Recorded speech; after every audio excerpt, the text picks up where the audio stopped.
Good afternoon. It is 2 p.m. and time to start the meeting.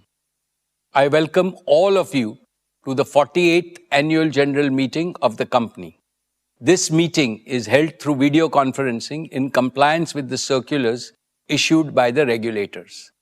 The company has taken all feasible steps to ensure that the shareholders are provided an opportunity to participate in the annual general meeting. Adequate video conferencing facility and live webcast of the proceedings of this meeting have also been provided. Requisite quorum is present, and therefore I call the meeting to order. Register of directors and key managerial personnel and their shareholding, the register of contracts or arrangements in which directors are interested, and certificate from the secretarial auditor on employees' stock option scheme are available for inspection by the members. I wish to introduce, for the benefit of new members, my colleagues on the board of our company. Dr. Shumit Banerjee,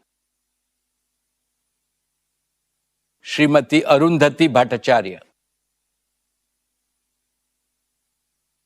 His Excellency Yasir Al-Rumayyan, Shri K.V. Chaudhary, Shri K.V. Kamath, Shri Haigriv Khaitan, Shri Dinesh Kanabar, Shri Nikhil Meswani, Shri Hital Meswani, Shri PMS Prasad, Shri Anant Ambani, Mrs. Isha Ambani Piramal, Shri Akash Ambani. All directors of the company are present at this meeting. Shri V. Shrikant, Chief Financial Officer, Srimati Savitri Parekh, our Company Secretary, Shri K. Sethuraman, and the representatives of our statutory auditors and the secretarial auditors of the company are also present at this meeting. Ladies and gentlemen, notice dated August 6, 2025, convening this annual general meeting and a copy of the annual report for the financial year ended March 31, 2025, have already been circulated electronically to the members of the company. With your permission, I shall take them as read.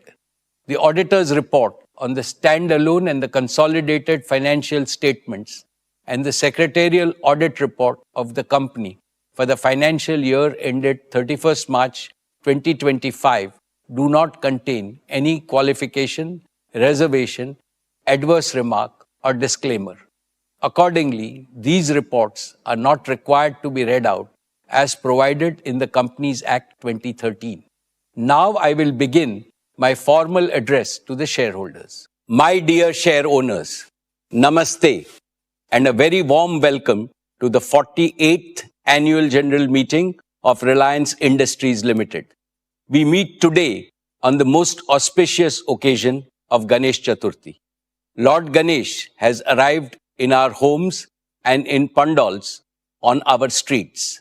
Let us begin this meeting by seeking the blessings of Bhagwan Ganesh for you, your families, the entire Reliance Parivar, and for all the people of India and the world.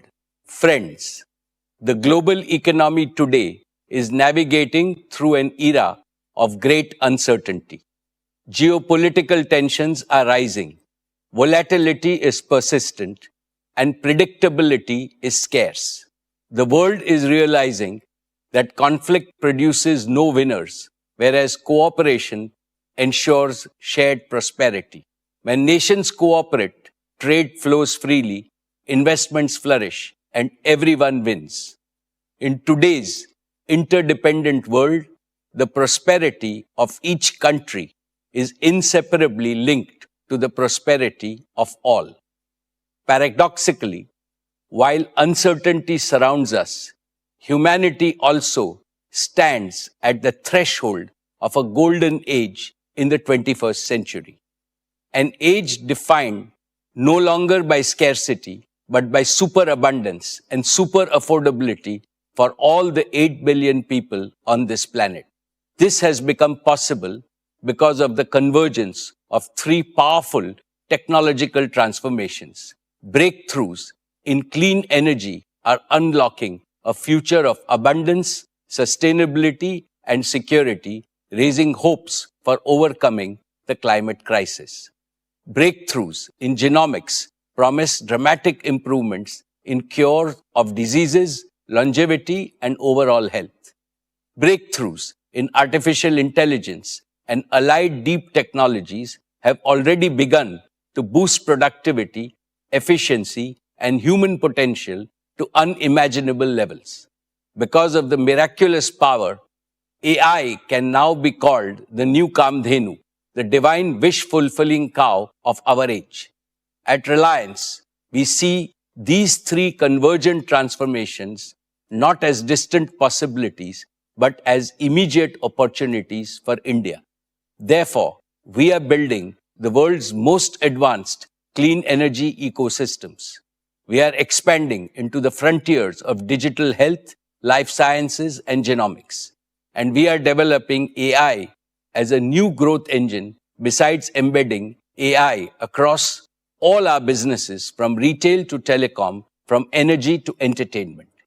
India, with its scale, talent, and entrepreneurial spirit, is uniquely positioned to lead in this new era of AI, clean energy, and genomics. And Reliance has positioned itself confidently to lead our nation's mission to ensure that abundance and affordability become the birthright of every Indian.